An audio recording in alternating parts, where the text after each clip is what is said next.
Bonjour à tous.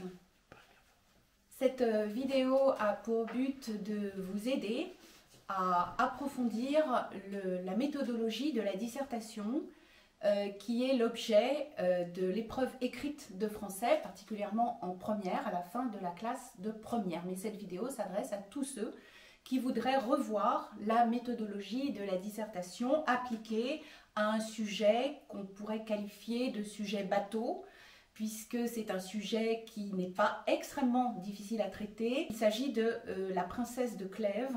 Il s'agit d'un sujet de synthèse sur cette œuvre qui est actuellement au programme en première. Donc nous allons commencer par revoir brièvement la méthodologie de la dissertation.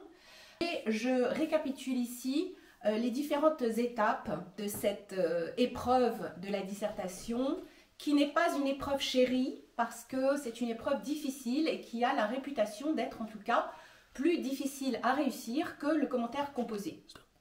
Donc le sujet, je vais vous le lire. Un critique littéraire a déclaré « Ce qui fait le succès de ce personnage de la princesse de Clèves, c'est qu'on ne peut trancher entre le fait qu'elle soit une héroïne libre de ses choix ou une victime de la société de son temps. Vous discuterez cette réflexion à l'éclairage de votre lecture de La Princesse de Clèves, de Madame de La Fayette, et des textes que vous avez lus ou étudiés dans le cadre du parcours individu, morale et société. Ce sujet est un petit peu long, mais c'est un sujet type que l'on peut trouver à l'épreuve du baccalauréat en première. Dans un plan de dissertation, on est autorisé à faire deux parties. Mais il est préférable, dans un plan dialectique, de faire trois parties qui vont se résumer ainsi: thèse, antithèse, synthèse. La synthèse, la troisième partie, c'est peut-être la plus difficile, c'est ce qu'on va appeler le dépassement. C'est-à-dire qu'il s'agit d'aller au-delà de la contradiction entre la thèse et l'antithèse. La thèse et l'antithèse sont les deux aspects, les deux pôles d'un sujet, mais il convient, avant de conclure, de dépasser cet antagonisme, de récapituler un petit peu ce qu'on a fait dans les deux parties et d'aller vers une forme d'ouverture et donc de synthèse. Voilà. Le risque de la dissertation, c'est le hors-sujet, donc toujours bien commencer pendant cette épreuve écrite, quand on a une épreuve qui est en temps réel, bien faire attention à son temps. Sur une épreuve de 3 heures, il convient de consacrer 1h30 à la préparation de son sujet et 1h30 à la rédaction de son sujet. Pendant l'heure et demie de préparation, il convient de respecter certaines étapes. La première étape, c'est l'analyse du sujet. Le sujet doit être analysé si on veut éviter justement l'écueil du hors-sujet et du contresens. Donc l'analyse du sujet se passe en deux phases. Première phase, l'analyse des mots-clés, et deuxième phase, l'analyse de la problématique. Alors, l'analyse des mots-clés sur un sujet comme celui-ci, eh bien, nous laissons de côté la première partie, hein, un critique littéraire a déclaré, nous laissons ça de côté. Ce qui fait le succès de ce personnage, là nous sommes dans la citation du critique littéraire, donc nous avons le mot succès qu'il faut relever, hein. Le mot personnage, c'est qu'on ne peut trancher entre le fait qu'elle soit une héroïne, le mot héroïne qui est le type de personnage, ça pourrait être un personnage masculin et auquel cas ça serait un héros, donc là il s'agit d'une héroïne, hein. D'ailleurs La Princesse de Clèves est un roman éponyme, c'est un roman qui porte le nom de l'héroïne, donc une héroïne libre de ses choix importants, libre. Donc vous voyez encore un mot-clé à souligner, ou une victime de la société de son temps. On va relever victime et on va relever société de son temps. Alors vous allez me dire, bah là on a quasiment tout relevé. Bah effectivement, ce sont des mots qu'il va falloir redéfinir et il va falloir leur trouver des synonymes. C'est ça l'analyse du sujet et particulièrement la première étape qui consiste à relever les mots-clés. Donc, reprenons ces mots. On regarde le mot succès. Le mot succès, ça nous indique que La Princesse de Clèves est un roman qui a eu un succès considérable. On peut s'interroger, pourquoi? Alors, on a une feuille de brouillon. On procède donc à son analyse du sujet. Donc, sur sa feuille de brouillon, on respecte bien les étapes. Hein. Les mots-clés, donc on met le mot-clé succès, 2 points, et en face, on met La Princesse de Clèves a effectivement connu à son époque un succès considérable. Ce sont des souvenirs qu'on a en général de son cours de première. Hein. Donc on essaie aussi, lorsqu'on est face à sa feuille, de se souvenir de la date où est apparu ce roman. Alors si on peut s'en souvenir, c'est très bien. Sinon, eh bien, on sait qu'on est dans la deuxième moitié du XVIIe siècle, à l'époque classique. Il convient toujours de replacer un roman, une œuvre littéraire dans son contexte et notamment de bien avoir en tête la chronologie des mouvements littéraires. On sait que le classicisme fait suite au baroque et que le classicisme va démarrer aux alentours de 1650-1660 avec l'avènement au pouvoir de Louis XIV. Et on sait que ça va se terminer, le classicisme, grosso modo, à la Révolution, puis ça sera suivi après par le romantisme. Donc on situe à l'époque classique, au début de l'époque classique, dans le grand siècle. Non pas au siècle des Lumières, les Lumières c'est le 18e, au 17e nous sommes dans le grand siècle, le siècle de Louis XIV.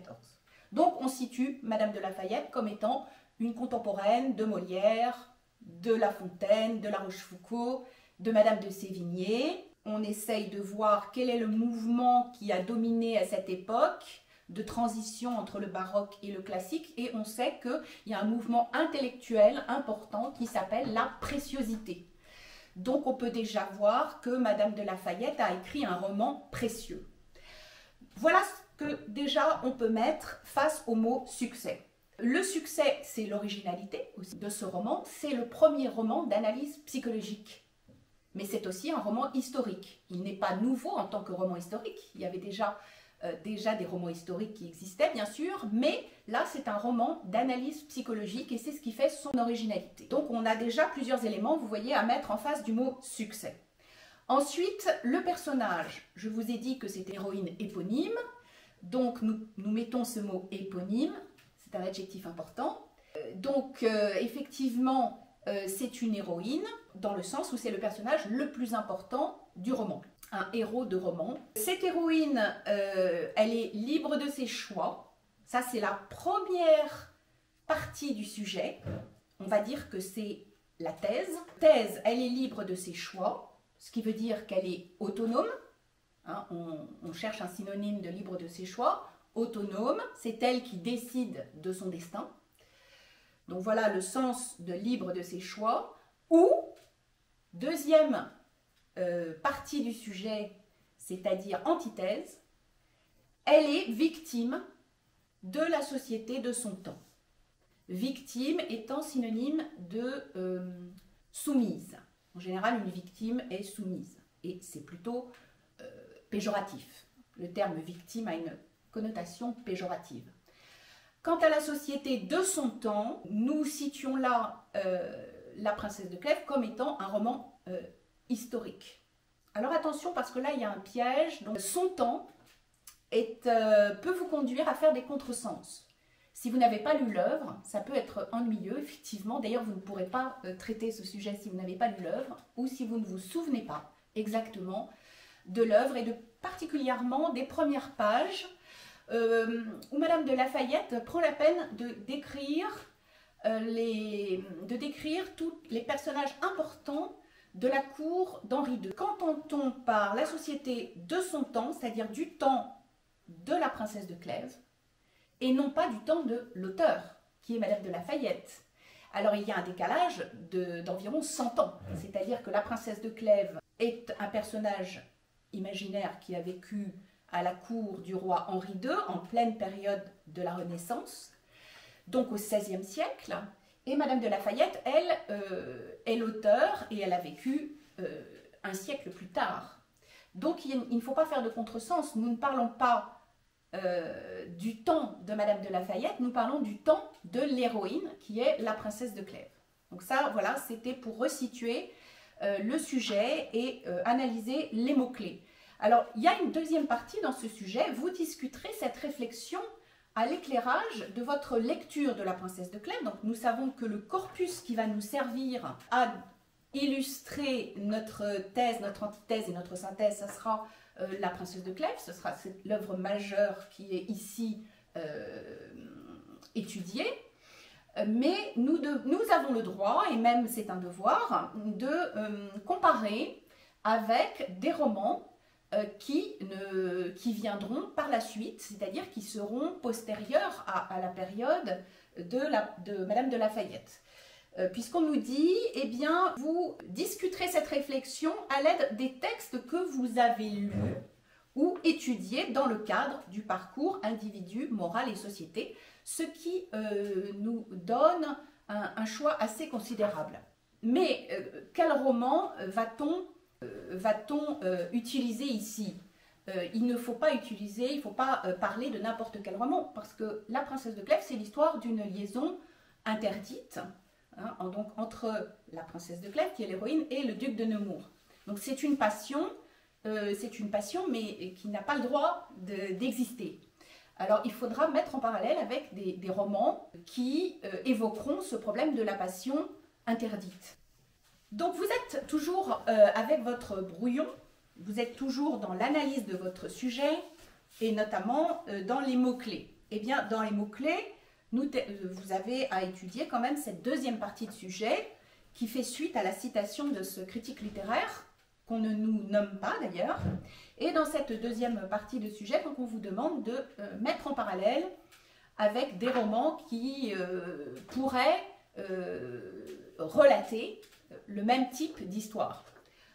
Alors nous avons au XVIIIe siècle un roman très connu qui pourrait être noté, hein, auquel on pourrait faire appel, et il est bon de le noter sur son brouillon au moment où on analyse son sujet. Donc on va noter Les liaisons dangereuses de Choderlos de Laclos, qui est un auteur de la fin du XVIIIe siècle, un auteur qui au départ n'a pas vraiment une vocation littéraire, mais c'est plutôt un militaire. Et il va écrire là un roman épistolaire qui met en scène plusieurs personnages et des liaisons plus ou moins interdites, puisqu'au XVIIIe siècle, nous sommes à l'époque du libertinage. Vous voyez, au XVIIe siècle, on est à l'époque de la préciosité, et au XVIIIe siècle, on est à l'époque du libertinage. Alors certes, il y avait déjà le libertinage qui existait, on le voit à travers Don Juan, qui a été écrit par Molière au XVIIe siècle, mais le libertinage du XVIIIe est un libertinage de mœurs, ce qui n'est pas le cas au XVIIe siècle. Alors donc, le libertinage apparaît dans Les liaisons dangereuses de Choderlos de Laclos, et il y a une liaison interdite entre le héros des liaisons dangereuses, qui est le vicomte de Valmont, et une des héroïnes, parce qu'il y a plusieurs héroïnes, qui est Madame de Tourvel.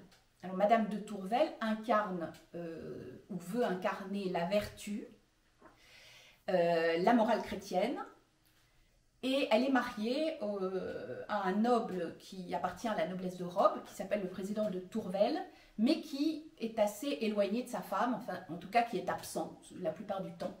Et voilà que cette femme, qui est extrêmement fidèle à son mari, eh bien, va tomber amoureuse du vicomte de Valmont, qui est un libertin. Comment cette passion va se terminer? Il faut garder en tête la princesse de Clèves. La princesse de Clèves, la passion ne sera pas consommée. La princesse de Clèves va renoncer à sa passion pour le duc de Nemours. Et à la fin du roman, elle part en fait assez loin de la cour et elle termine sa vie dans un état de retraite qu'on pourrait presque rapprocher de la mort en fait. Donc les liaisons dangereuses, en revanche, la passion qui naît entre le vicomte de Valmont et Madame de Tourvel malgré la résistance de Madame de Tourvel, eh bien, elle va quand même être consommée et il va y avoir un acte physique qui va exister entre le vicomte de Valmont et Madame de Tourvel. Voilà. C'est donc pour montrer que la princesse de Clèves reste très originale, puisque on n'oublie pas que la scène qui a le plus suscité la surprise, c'est la scène de l'aveu dans La princesse de Clèves, où la princesse sait qu'elle est amoureuse du duc de Nemours, elle n'y peut rien, et elle va quand même demander à son mari, grosso modo, de l'aider à ne pas succomber à cette passion, et pour ça, il faut que son mari, le prince de Clèves, soit au courant, et donc elle va, à un moment du roman, lui avouer qu'elle en aime un autre, ce qui est extrêmement douloureux pour le prince de Clèves, puisque le prince de Clèves est éperdument amoureux de sa femme. Et donc il en mourra de cet aveu, mais voilà, l'originalité de la princesse de Clèves, c'est de ne pas consommer cette passion, puisque cette héroïne est au-dessus des passions, à l'instar de l'auteur, Madame de Lafayette, qui disait « Les passions peuvent me conduire, mais elles ne sauraient m'aveugler ». Nous sommes là en plein dans la morale du XVIIe siècle. Alors, voilà un petit peu ce qu'on peut dire. Au XIXe siècle, il y aura un roman comme Le Rouge et le Noir de Stendhal, qui va aussi traiter d'une passion entre Madame de Rênal et Julien Sorel, une passion interdite. Donc on peut citer au moins ces deux romans pour étoffer notre dissertation. Alors, il y a une problématique à trouver. La problématique doit être mise dans l'introduction, juste avant l'annonce du plan. Donc, cette problématique, il est bon de la reformuler avec ses propres mots. En général, on la trouve dans le sujet, la problématique, et il faut la reformuler. Alors, quelle est la problématique ici? Eh bien, nous avons deux étapes, une antithèse et une synthèse, une antithèse et une thèse. Donc, la problématique va essayer de lier les deux. Et il faudra ensuite dépasser cette problématique, la résoudre et la dépasser. Alors, en quoi La princesse de Clèves est-elle un roman qui met en scène une héroïne symptomatique ou emblématique du XVIe siècle, puisqu'il s'agit ici du XVIe siècle qui est le contexte historique de cette œuvre. Voilà un exemple de problématique, mais on peut trouver d'autres problématiques. Alors, je ne m'étends pas trop sur la problématique, je continue. Vous avez toujours dans l'analyse du sujet, pardon, pas dans l'analyse du sujet, dans la préparation de votre sujet. Après avoir fait l'analyse du sujet, vous avez une deuxième étape qui est la recherche des arguments pour construire un plan. Et là, vous devez vous appuyer sur vos connaissances personnelles. Par exemple, vous voyez, nous avons parlé de Stendhal, nous avons parlé de Choderlos de Laclos. Voilà des connaissances personnelles que vous allez pouvoir inclure dans votre dissertation, à condition qu'elles soient bien dans le sujet, bien sûr. Et puis, vous allez avoir bien sûr le corpus de La princesse de Clèves, mais vous devrez fonctionner avec votre mémoire. Donc, vos connaissances personnelles qui peuvent être des lectures, qui peuvent être des fiches que vous avez faites au cours de votre année de première. Ça peut être aussi des pièces de théâtre que vous êtes allés voir, donc des interprétations. Ça peut être aussi des films. Il peut y avoir beaucoup de supports qui vont vous servir pour traiter un sujet. Mais posez-vous toujours la question de savoir si ça rentre bien dans le sujet de façon à éviter le hors-sujet. Troisième étape, donc dans la préparation, c'est la construction de votre plan. Ce qui veut dire commencer à organiser vos axes, vos grands axes, et les sous-parties qui vont constituer ces axes. Le but est toujours de répondre à la problématique posée.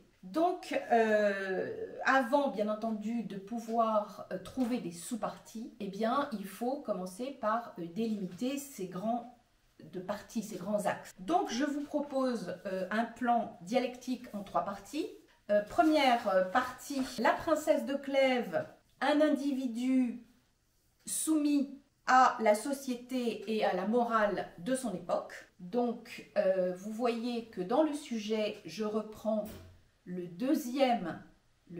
deuxième partie du sujet et non pas la première. Je répète le sujet. Ce qui fait le succès de ce personnage, c'est qu'on ne peut trancher entre le fait qu'elle soit une héroïne libre de ses choix ou une victime de la société de son temps. Là, j'ai choisi de mettre en premier une victime de la société de son temps. Parce que je trouve plus logique de prendre cette deuxième assertion comme thèse, et vous verrez pourquoi. Donc, première grande partie, la princesse de Clèves, victime de la société de son temps. Voilà, pour résumer, premier axe, la princesse de Clèves, victime ou soumise à la société de son temps. Dans ces cas-là, je prends une feuille de brouillon, j'ai trouvé mon premier axe.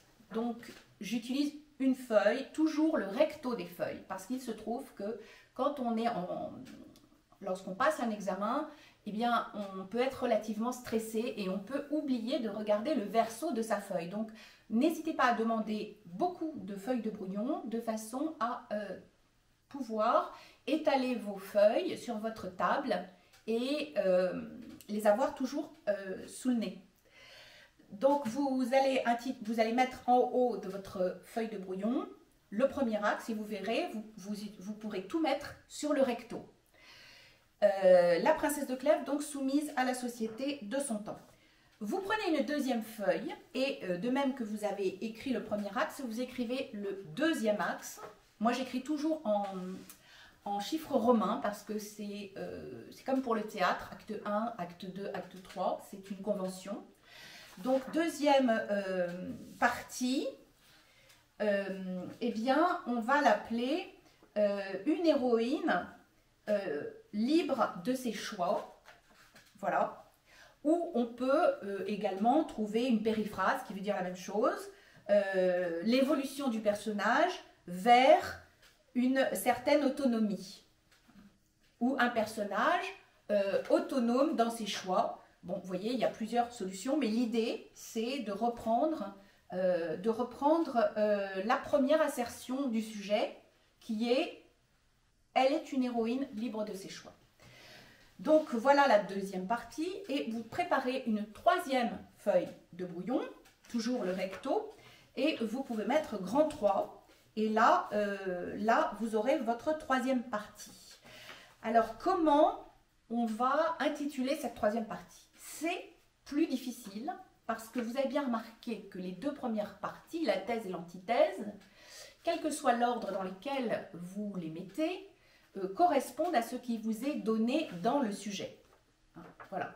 Que vous mettiez le grand 1 en premier ou en deuxième, ça n'a pas une importance énorme, sauf si vous voulez résoudre votre problématique pour aboutir à une certaine conclusion. Et quand je vous ai dit que j'inverse les propositions, je mets d'abord la princesse soumise à la société de son temps, parce que j'ai mon idée à propos du temps.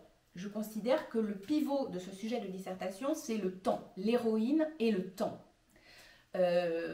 Pourquoi? Parce que c'est dit dans la problématique, hein, c'est une héroïne du XVIe siècle.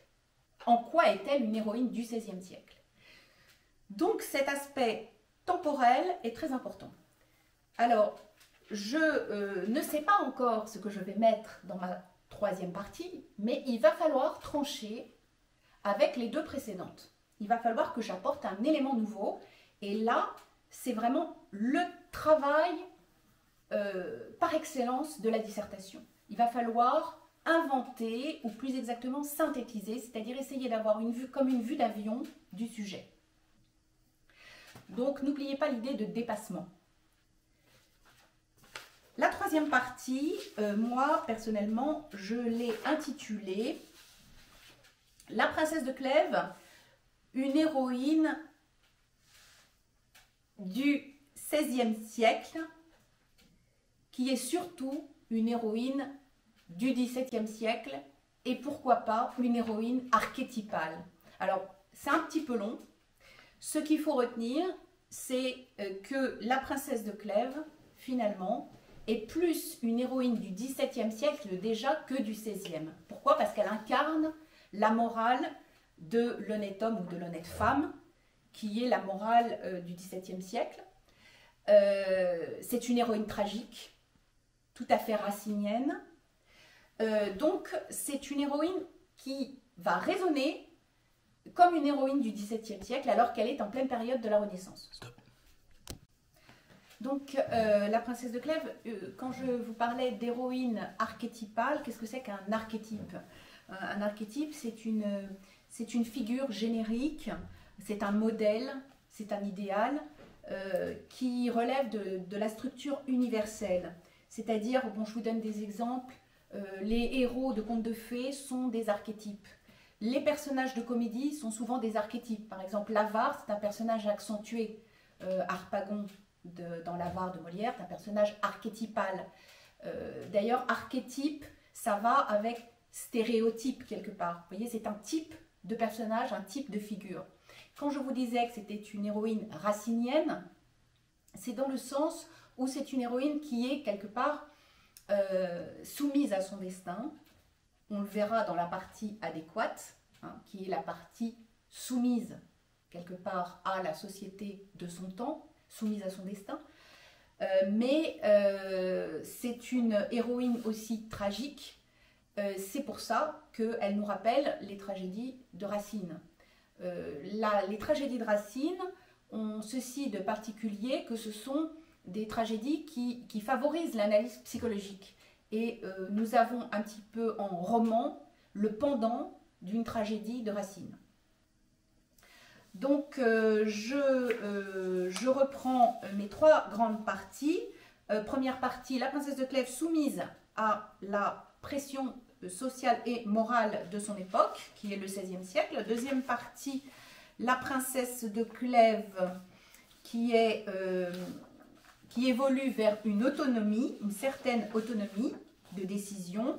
Et troisième grande partie, la princesse de Clèves, une héroïne plutôt emblématique du XVIIe siècle que du XVIe siècle, et même une héroïne qu'on peut qualifier d'archétypale, c'est-à-dire une héroïne qu'on va retrouver à toutes les époques, parce que c'est une figure générique.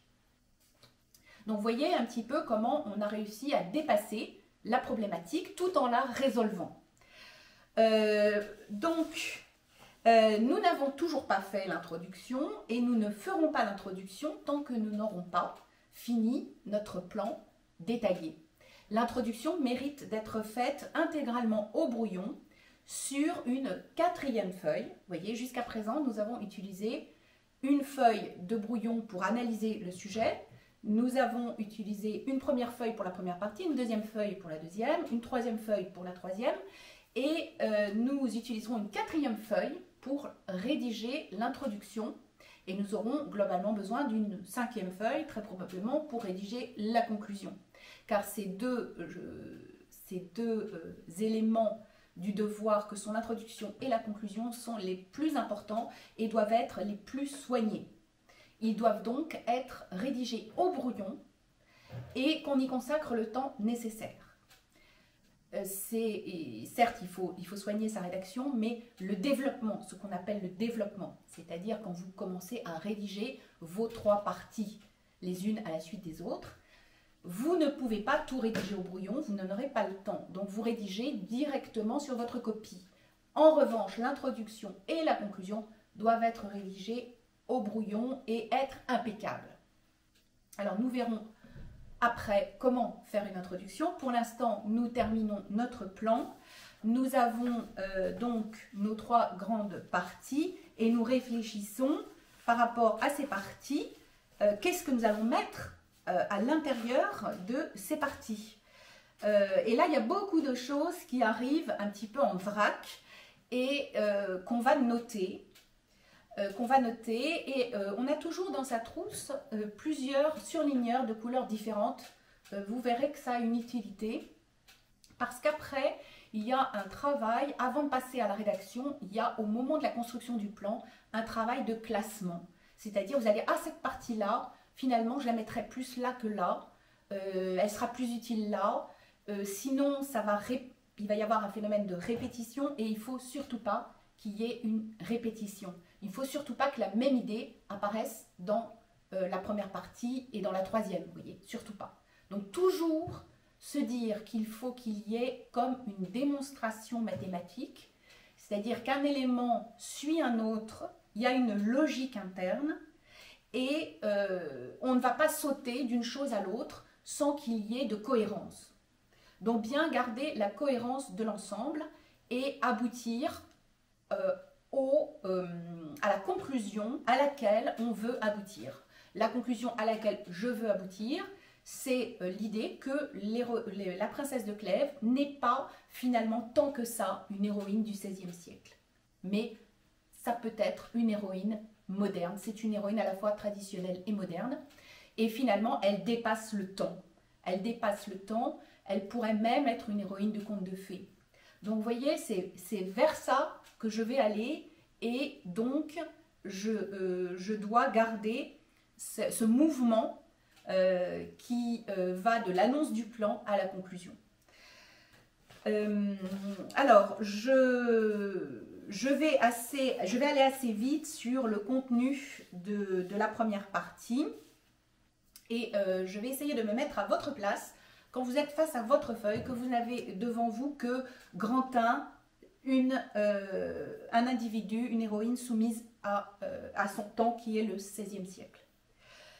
On vous parle de la société. Donc la société, immédiatement, vous devez considérer que c'est l'aspect social qui prédomine. Ce qui ne veut pas dire qu'on doit négliger les autres aspects. Au XVIIe siècle, la société et la morale sont liées parce que tout simplement, nous sommes dans une société chrétienne. Donc la société du XVIIe siècle est très imprégnée de morale chrétienne. Il ne peut pas en être autrement. Alors, nous allons voir en quoi la princesse de Clèves est un personnage soumis à la société de son époque. Déjà, elle est soumise, on peut dire tout simplement, elle est soumise en tant que femme, puisque le statut de femme n'est pas le même que le statut d'homme. Donc, on a une première idée que la princesse de Clèves est une femme. Cette idée, on la note donc dans la première partie et on laisse un espace relativement important parce que cette idée, il va falloir l'illustrer. Et il va falloir aussi la détailler. Donc, on a vaguement l'idée que, oui, la princesse de Clèves, c'est une femme et qu'elle est soumise au statut de femme au XVIe siècle. Quel est le statut des femmes au XVIe siècle? On ne vous demande pas non plus de références historiques précises, mais des choses qui sont assez simples et qui sont en rapport avec le roman. Donc je laisse ce qui va être une sous-partie, donc vous mettez un tiret, c'est une héroïne soumise à sa condition de femme au XVIe siècle. Ensuite, qu'est-ce qui apparaît dans l'idée qu'elle est soumise à la société de son temps? À part le genre, c'est une femme, il y a son appartenance à la haute noblesse. Donc attention, effectivement, de ne pas confondre la noblesse de robe, qui est une noblesse un petit peu bourgeoise, avec la haute noblesse qui est carrément la noblesse des princes qui sont plus ou moins des cousins du roi. Au XVIe siècle, la noblesse, c'est réellement la noblesse d'épée et surtout, là nous sommes dans un milieu de la haute aristocratie.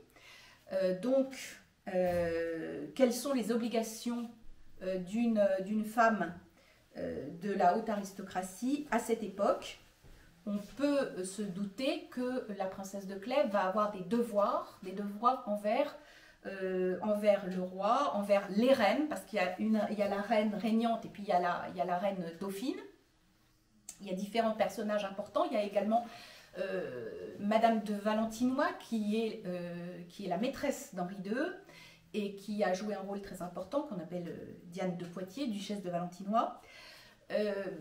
Donc voilà, toutes ces obligations mondaines vont constituer une pression sociale sur la jeune héroïne qui est la princesse de Clèves. À tel point d'ailleurs que vous vous souvenez que dans le livre, elle sera obligée d'aller à la campagne pour fuir quelque part ses obligations, puisqu'il se trouve que c'est à la cour qu'elle rencontre le duc de Nemours et qu'elle sera amenée à le côtoyer. Donc pour le fuir et pour retrouver une certaine tranquillité, elle est obligée d'aller à la campagne et aussi se soustraire de cette façon à ses obligations mondaines qui sont liées à sa classe sociale. Il est évident qu'à cette époque, on se rend bien compte que l'individu fait partie d'un clan. Il n'y a pas d'individualisme au sens qui va apparaître à partir de l'époque romantique. À partir du 19e, on va considérer l'individu. Là, nous sommes dans une logique de classe sociale, de clan, de famille et de royaume. Il n'est pas question des desiderata des individus. Donc elle est soumise en ce sens, hein, et bien sûr elle est soumise à son époux qu'elle n'a pas choisi, hein, et avant d'être soumise à son époux, puisqu'elle n'est pas soumise à son père qui n'est plus là, elle est soumise à sa mère qui est Madame de Chartres, un personnage extrêmement important. Donc elle va être soumise parce qu'elle est soumise à sa mère avant son mariage, et après son mariage, pendant un petit temps, sa mère est encore vivante, et après sa mère meurt, et de toute façon elle reste soumise à son mari. Donc oui, il y a une soumission. Donc nous avons ici deux sous-parties qui apparaissent assez clairement: le statut de femme au XVIe siècle et la soumission à des obligations mondaines liées à sa classe sociale qui est la haute noblesse. D'ailleurs, elle est très soucieuse, la princesse de Clèves, de l'opinion de la cour, qu'elle appelle le public. À la scène finale, d'ailleurs, elle dit qu'elle pourrait épouser effectivement le duc de Nemours, puisque le public, sous-entendu la cour, n'y verrait pas d'objection, étant donné que le duc de Nemours n'est pas marié, qu'elle-même est veuve, et que finalement cette passion pourrait aboutir à un mariage. Mais ce n'est pas justement ce qu'elle choisit. Deuxième partie. Donc deuxième partie, en quoi le personnage est-il autonome dans ses choix? Eh bien là, nous pouvons avoir 2 ou 3 sous-parties maximum. Donc 2 ou 3 sous-parties. On s'appuiera sur des scènes clés du roman. Stop. Donc nous sommes au début de notre deuxième grande partie. Pardon. Un personnage, une héroïne, tout de même, qui va aller vers de plus en plus d'autonomie, jusqu'à paraître en tout cas, parfaitement autonome à la fin du roman, lorsqu'elle décide de mettre fin à sa liaison platonique avec le duc de Nemours. Alors, dans cette deuxième partie, nous parlerons de la lutte, puisque le roman, c'est toute l'histoire de la lutte de la princesse de Clèves contre les dangers des passions. Alors, il convient de bien définir le mot passion, parce qu'au XVIIe siècle, il y a 2 choses qui s'affrontent. Il y a d'un côté la raison, hein, qui doit dominer, et de l'autre côté, il y a les passions qui sont qui relèvent du domaine en fait de l'émotion. Tout ce qui est passionnel relève de l'émotion. Alors bien sûr, la passion amoureuse, c'est la première passion, le désir amoureux, mais il y a également la colère, qui est une passion, l'avarice également est une passion. Donc on pourrait presque dire que passion et péché sont des termes synonymes. Voilà, donc lutter contre ces passions est important. D'ailleurs, Madame de Lafayette a bien insisté et elle a utilisé une maxime qui était très en vogue au XVIIe siècle, un aphorisme qui résume tout ça et qui dit « Les passions peuvent me conduire, elles ne sauraient m'aveugler ». Donc on doit rester maître de soi-même et la raison doit dominer sur les passions. D'ailleurs, le terme passion vient du latin passior, hein, qui veut dire soumission, passivité de l'être humain face à la puissance de l'amour, face à un coup de foudre. La jalousie, par exemple, c'est également une passion. Hein, donc, vous voyez que les passions sont plutôt connotées de manière péjorative. Soumise à la société de son temps, oui. Soumise à la passion, elle ne le veut pas. Elle ne le veut pas, mais il y a une lutte qui s'opère en elle. Et même si elle ne le veut pas, eh bien, elle est tout à fait quand même sous le charme, au sens étymologique du terme, charme étant synonyme d'envoûtement. Quelque part, elle est sous le charme du duc de Nemours. Elle a beaucoup de mal à ne pas céder à cette passion. Donc, toute la problématique du roman se résume dans cette phrase va-t-elle ou non accepter l'amour du duc de Nemours? Elle a le pouvoir, du fait qu'elle a la beauté, du fait qu'elle a le rang social, elle a le pouvoir d'accepter ou de refuser. C'est peut-être pas un énorme pouvoir, mais c'est quand même un pouvoir. Et c'est un choix qu'elle peut faire, et c'est ce choix-là qu'elle va faire, le choix du refus. Plus l'histoire avance, plus elle va aller vers des décisions qui iront dans le sens du refus. La scène clé étant la scène de l'aveu. Difficile de revenir en arrière quand on avoue à son mari qu'on en aime un autre. Il est difficile après de ne pas aller vers le refus. Donc, il y a toute une évolution de sa psychologie, il y a des délibérations intérieures, mais elle est amenée à refuser. C'est ça qui fait la grandeur de ce roman et la grandeur de l'idéal du XVIIe siècle. Donc, le mot renoncement est très important. Il faudra, dans une deuxième sous-partie, traiter du renoncement, qui est synonyme ici de repos, de solitude, de fuite à la campagne, à Coulommiers notamment. Et donc, le renoncement est particulièrement présent à la scène finale, où elle donne tous les arguments au duc de Nemours, arguments qui vont la conduire à dire, eh bien, rompons tout commerce, c'est-à-dire ne nous voyons plus jamais. Donc elle décide de se retirer du monde et de renoncer, ce qui n'était pas, à l'époque, une obligation, dans le sens où une veuve pouvait parfaitement se remarier. Et en plus, M. de Nemours est d'un rang social tout à fait égal au sien, donc ça n'aurait pas été une mésalliance d'épouser le duc de Nemours. Voilà ce qu'on peut dire. Donc tout ceci, ce sont des réflexions un petit peu en vrac, mais on voit bien qu'on va vers deux sous-parties, au moins deux sous-parties.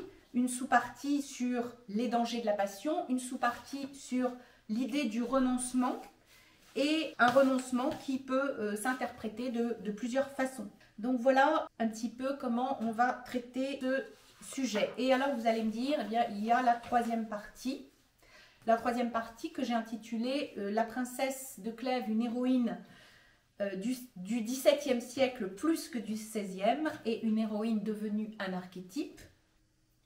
Eh bien, que mettre dans cette partie? Eh bien, d'abord, déjà, on est obligé de mettre ce qu'on ne peut pas mettre ni dans la première ni dans la deuxième. Bien. Alors, si on veut dire que l'héroïne, la princesse de Clèves, est une héroïne plus du XVIIe siècle, eh bien, on va parler d'héroïne tragique. Alors, une héroïne tragique, c'est une héroïne qui subit le fatum. Le fatum, c'est la fatalité, et c'est la grande idée du XVIIe siècle. Et je vous parlais des tragédies de Racine, et nous sommes en plein dans l'idée de Racine, d'un personnage qui est en fait, en quelque sorte, prédestiné. Il ne faut pas oublier l'idée janséniste de la prédestination. Donc un personnage qui est soumis à la fatalité. Donc un personnage qui est soumis à la fatalité, il faut le prouver. Car à chaque fois que vous émettez une idée, il faut quand même que, dans le roman, citer un exemple précis. Bon, alors, c'est pas très compliqué de découper le roman un peu en tranches de saucisson. On a une première partie dans le roman qui est le portrait physique et moral de la princesse, hein, qui arrive à la fin, toute fin de la galerie de portraits du début. Donc une entrée en scène de la princesse de Clèves avec un portrait qui est hyperbolique, c'est-à-dire qu'on ne nous la décrit pas vraiment, mais on nous dit qu'elle a tout. Elle a tout, elle est absolument parfaite, et à la fois sur le plan physique et sur le plan de la vertu. Donc nous avons une scène qui est la scène du portrait, nous avons aussi la scène du bal, qui est la scène de la rencontre de la princesse avec le duc de Nemours alors qu'elle est déjà mariée, une sorte de rencontre qui est prédestinée. Alors justement, pour étayer cette partie sur l'héroïne tragique subissant le fatum, il faut s'appuyer sur des scènes du livre. Donc déjà, peut-on s'appuyer sur la scène du portrait? Pas vraiment, c'est une scène qui débute, c'est une scène du début du roman. Visiblement, il n'y a rien qui peut donner l'idée d'une prédestination dans cette première scène. La deuxième scène, c'est la scène du bal, donc, où elle rencontre le duc de Nemours. Et là, on nous dit que la cour, la rumeur, hein, c'est plus exactement ça, la rumeur monte et enfle lorsque le duc de Nemours et la princesse de Clèves dansent ensemble, parce que finalement, c'est ce qu'il y a de plus beau, c'est l'idéal masculin parfait, le duc de Nemours, il incarne l'idéal masculin parfait, la princesse de Clèves incarne l'idéal féminin parfait, donc nous avons deux personnages qui sont absolument magnifiques tous les deux, sur tous les plans, et ils sont ensemble, et la cour a l'air de favoriser en fait ce coup de foudre, comme si cette rencontre était prédestinée, et c'est là que l'idée de destin commence à intervenir, c'est-à-dire on se dit, oui, il y a une idée de destin, ces deux personnages étaient faits pour se rencontrer, parce que ce sont les deux plus beaux personnages. Dans la scène que j'intitulerai la scène des rubans, c'est-à-dire une scène assez intimiste où la princesse de Clèves a fui à Coulommiers, elle est donc à la campagne, et elle rêve à la campagne, elle regarde le portrait du duc de Nemours, elle rêve un petit peu, elle se laisse aller à ses rêveries, et elle est espionnée par le duc de Nemours, sauf que le duc de Nemours ne sait pas qu'il est lui-même espionné par un sbire envoyé par le prince de Clèves. Donc là, il y a une espèce de mise en abîme au niveau de l'espionnage, c'est-à-dire que la princesse est espionnée par le duc de Nemours, qui est lui-même espionné, quelque part, par le prince de Clèves. Donc dans cette scène des rubans, eh bien, on a l'idée absolument nette que la princesse de Clèves est très amoureuse du duc de Nemours et que elle ne peut pas se défaire de cette passion. Et donc c'est une scène qui précipite la suite tragique du roman. C'est un roman moral, hein, où la passion est représentée comme un risque pour la vertu, et donc c'est l'apogée du roman en ce qui concerne la passion amoureuse. Cette scène est presque même une scène relativement érotique, une scène de voyeurisme, et là on comprend que les jeux sont faits. Hein, c'est la suite logique de la scène de la rencontre. Et puis enfin, dernière scène, la scène finale, qui constitue l'ultime prise de parole de la princesse, eh bien elle est marquée par le mot devoir. La princesse utilise le mot devoir, et ce mot n'est pas là par hasard. Nous retrouvons là le vocabulaire racinien, hein, le devoir, qui s'oppose à la passion. Devoir de mémoire envers le prince de Clèves, hein, qui est mort à cause de cette passion. D'ailleurs, elle fait parler le prince de Clèves dans cette scène. Quand on fait parler un personnage qui est mort, cela s'appelle une prosopopée. C'est un procédé de style qui s'appelle la prosopopée. Ce renoncement à la passion, c'est aussi un renoncement à la vie. Et c'est là que nous touchons au tragique. La princesse de Clèves est une héroïne tragique, parce que comme les héroïnes de Racine, elle va renoncer à la vie. Donc, cette retraite à la campagne, c'est l'équivalent d'un renoncement à la vie, tout simplement. Donc voilà, là, dans une première sous-partie, j'explique que la princesse de Clèves est une héroïne tragique.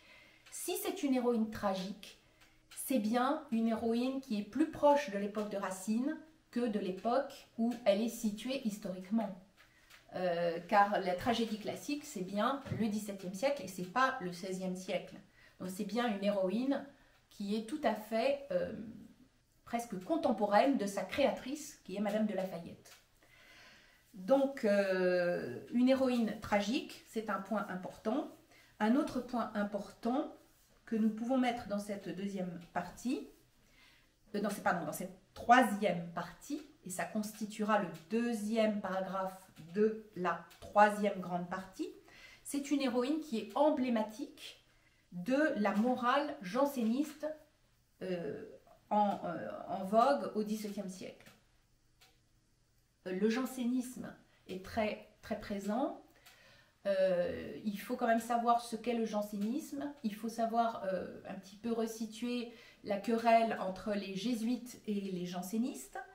Pour résumer la morale janséniste, on dira que c'est une morale héroïque qui prône la victoire de la vertu sur les passions. Donc tout simplement, l'amour est une passion, c'est une entrave à la liberté dans la mesure où l'amour annihile la maîtrise de soi et l'amour en ce sens est source de dégradation morale. C'est un asservissement, c'est une forme d'esclavage. Bien sûr, nous n'ignorons pas que Madame de Lafayette a des sympathies jansénistes et que c'est extrêmement visible dans ce roman. On pourrait dire presque que Madame de Chartres est le porte-parole de Madame de Lafayette dans la scène où, au début du roman, Madame de Chartres parle à sa fille et lui dit, la met en garde contre les dangers de l'amour et lui donne une certaine vision pessimiste des hommes. Et là donc nous parlons de la scène du portrait, le portrait physique et surtout le portrait moral de la princesse de Clèves qui en fait est identique au portrait moral de Madame de Chartres. La princesse de Clèves est comme une sorte de clone de Madame de Chartres et dans ce sens elle apparaît presque comme une héroïne programmée par sa mère qui elle-même incarne la vision janséniste et cette vision janséniste c'est bien la vision du XVIIe siècle. Donc nous sommes encore à prouver que la princesse de Clèves est plus une héroïne du XVIIe siècle que du XVIe. Mais dans cette troisième grande partie, nous voulons aller encore plus loin. Et donc nous allons créer une troisième sous-partie et nous allons dire que la princesse de Clèves est une héroïne archétypale dans le sens de figure générique. Figure comme une figure de conte de fées. En fait, c'est-à-dire que vous savez que dans les contes de fées, dans ce genre qu'est le conte de fées, le cadre spatio-temporel est indéfini. Or, nous avons dans La Princesse de Clèves une scène qui est la scène des rubans, qui nous rappelle un petit peu le roman courtois. Le duc de Nemours apparaît presque comme un chevalier qui porte les couleurs de sa dame. Et de même d'ailleurs, la scène qui précède, la scène de la rencontre, entre la scène qu'on appelle la scène du bal, scène où Madame de Clèves rencontre le duc de Nemours et ils dansent ensemble, eh bien on a aussi l'impression d'un bal de conte de fées. Donc tout ceci concourt au caractère idéal des deux personnages. D'ailleurs, on peut dire que si la princesse de Clèves n'était pas une héroïne archétypale, eh bien, elle n'aurait pas été réinterprétée à moult reprises à notre époque, où il y a encore eu des interprétations cinématographiques de la princesse de Clèves. Donc la princesse de Clèves est un sujet récurrent, qui est une source d'inspiration pour les cinéastes, pour aussi les metteurs en scène. Donc si ce personnage n'était que emblématique de son siècle, ou même emblématique du XVIIe siècle seulement, eh bien, il n'intéresserait pas les metteurs en scène actuels. Dans cette troisième partie, nous insisterons sur, bien sûr, l'idée de la vertu, qui est l'idée d'abnégation, qui est une forme d'héroïsme typique du XVIIe siècle. L'honneur est plus important que le plaisir. Et donc, on doit absolument tout sacrifier à l'honneur. Donc voilà, nous avons largement de quoi étoffer cette grande troisième partie que je récapitule avec 3 paragraphes. Première sous-partie, une héroïne tragique subissant le fatum. Deuxième sous-partie, une héroïne emblématique de la morale janséniste du XVIIe siècle, avec donc l'idée d'abnégation, de vertu. Et troisième sous-partie, une héroïne archétypale, une héroïne qui semble sortir d'un conte de fées. Et ce qu'on appelle l'intertextualité, c'est-à-dire la mise en rapport des textes entre eux dans une chronologie, le fait que certains auteurs reprennent, réécrivent à leur compte ce qui a déjà été écrit. Donc tout ce phénomène d'intertextualité prouve que La Princesse de Clèves est une source d'inspiration depuis sa création. Vous voyez que là nous avons nos trois grandes parties. Il nous reste à les mettre en ordre. Je l'ai surtout fait pour la troisième partie, parce que c'était la partie la plus intéressante. Étoffer les deux premières grandes parties, ça n'est pas très difficile. Je vous ai donné le titre des sous-parties. Il faudrait maintenant s'attacher à rédiger l'introduction. Et pour rédiger une introduction, on a besoin de connaître le contexte global. Une introduction, c'est comme un entonnoir, c'est-à-dire ça commence par une phrase très générale et on va progressivement aller vers le détail jusqu'à l'annonce du plan. Et ça se fait en plusieurs étapes. Quelles sont les étapes méthodologiques d'une introduction? Eh bien, il y a une phrase d'accroche, c'est-à-dire une phrase qui doit interpeller le lecteur, introduire le sujet de manière générale, ce qu'on appelle une phrase d'accroche, un peu comme dans un article de journal, vous cherchez à accrocher le futur lecteur. Ensuite, deuxième étape de l'introduction, il y a une mise en contexte, c'est-à-dire de quelle œuvre parle-t-on, à quelle époque, quel courant littéraire intellectuel. Là, nous savons que nous sommes dans le classicisme, mais nous parlons d'une époque antérieure qui est l'époque de la Renaissance, de l'humanisme. Donc, mise en contexte, c'est très important. C'est la deuxième phase de l'introduction. Troisième phase de l'introduction, eh bien, il faut citer intégralement le sujet. Alors, vous allez me dire, ce sujet est relativement long. Eh bien, vous allez privilégier la citation du critique littéraire et vous allez citer ce sujet. C'est pas très difficile, là, c'est quasiment de la copie.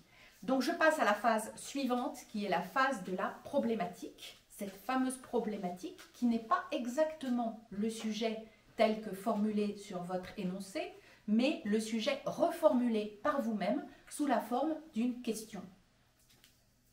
C'est à cette problématique que votre devoir répond.